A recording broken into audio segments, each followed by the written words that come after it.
Hello दोस्तों, welcome to my YouTube channel. आज हम लोग देखेंगे कि कांस्टेंट और वेरिएबल क्या होता है। इसको हम लोग बहुत ही आसान तरीके से समझेंगे। सबसे पहले देखिए, यहाँ पर है कांस्टेंट। इसको हिंदी में हम लोग क्या बोलते हैं? अक्षर बोलते हैं। और यहाँ पर सेकंड, इसको फर्स्ट ले लेते हैं, इसको यहाँ पर सेकंड। सेकंड नंबर में हम लोग का क्या है? वेरिएबल है। इसको हिंदी में क्या बोलते हैं? चर बोलते हैं। चलिए इसको डायरेक्ट हम लोग अब देखते हैं। देखिए, कांस्टेंट क्या होता है कि जिसका मान बदलता नहीं है उसे कांस्टेंट कहते हैं। या तो दूसरे शब्दों में इसको ऐसे बोला जा सकता है कि जिसका मान नहीं बदलता है उसे हम लोग क्या बोलते हैं? कांस्टेंट बोलते हैं। तो एग्जांपल में देखिए, यहाँ पर हम लिखे हैं 5 100। जैसे देखिए 5 यहाँ पर लिख दिया गया, तो 5 का मान चेंज होगा। इसको हम लोग क्या बोलेंगे? हमेशा ही 5 बोलेंगे, दूसरा चीज़ तो नहीं ना बोलेंगे। यहाँ पर हम लोग जैसे 1 लिख दिया गया तो 1 भी फिक्स है, 1 से ऑटोमेटिक 2 होगा नहीं।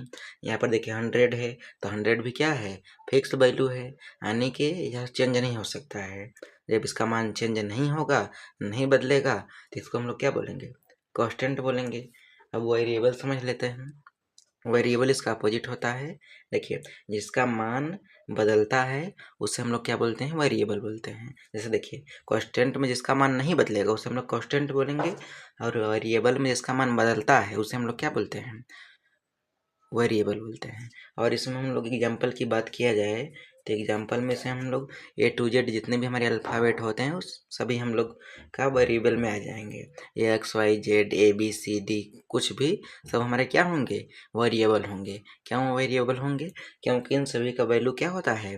चेंज होता रहता है, बदलता रहता है। जैसे कि मान लीजिए कि हम लोग कोई इक्वेशन सॉल्व करते हैं, कोई समीकरण सॉल्व करते हैं, तो वहाँ पर x का वैल्यू कभी 2 आ जाता है, कभी 10 आ जाता है, कभी 1 आ जाता है, ऐसे बदलता रहता है। देखे होंगे आप लोग। तो इसीलिए इसको हम लोग क्या बोलेंगे? वेरिएबल बोलेंगे, क्योंकि उसका वैल्यू चेंज हो रही है। देखिए एग्जांपल के लिए मान लीजिए हम यहाँ पर लिए थे 2x - 4 = 0। तो यहाँ से हम लोग x की वैल्यू फाइंड आउट करेंगे, तो 2x इक्वल करेंगे और फिर इक्वल के उस साइड में 4 को भेजेंगे, तो 4 देखिए इधर माइनस में है, उस साइड में जाके किस में हो जाएगा? प्लस में। फिर x इक्वल करेंगे, इक्वल के उस साइड 4 था और इक्वल के साइड 2 है, और 2 इस साइड में आके इधर मल्टीप्लाई में है, इधर किस में हो जाएगा? डिवाइड में। और 2 से 4 को हम लोग काट देंगे तो 2 आ जाएगा यहाँ से।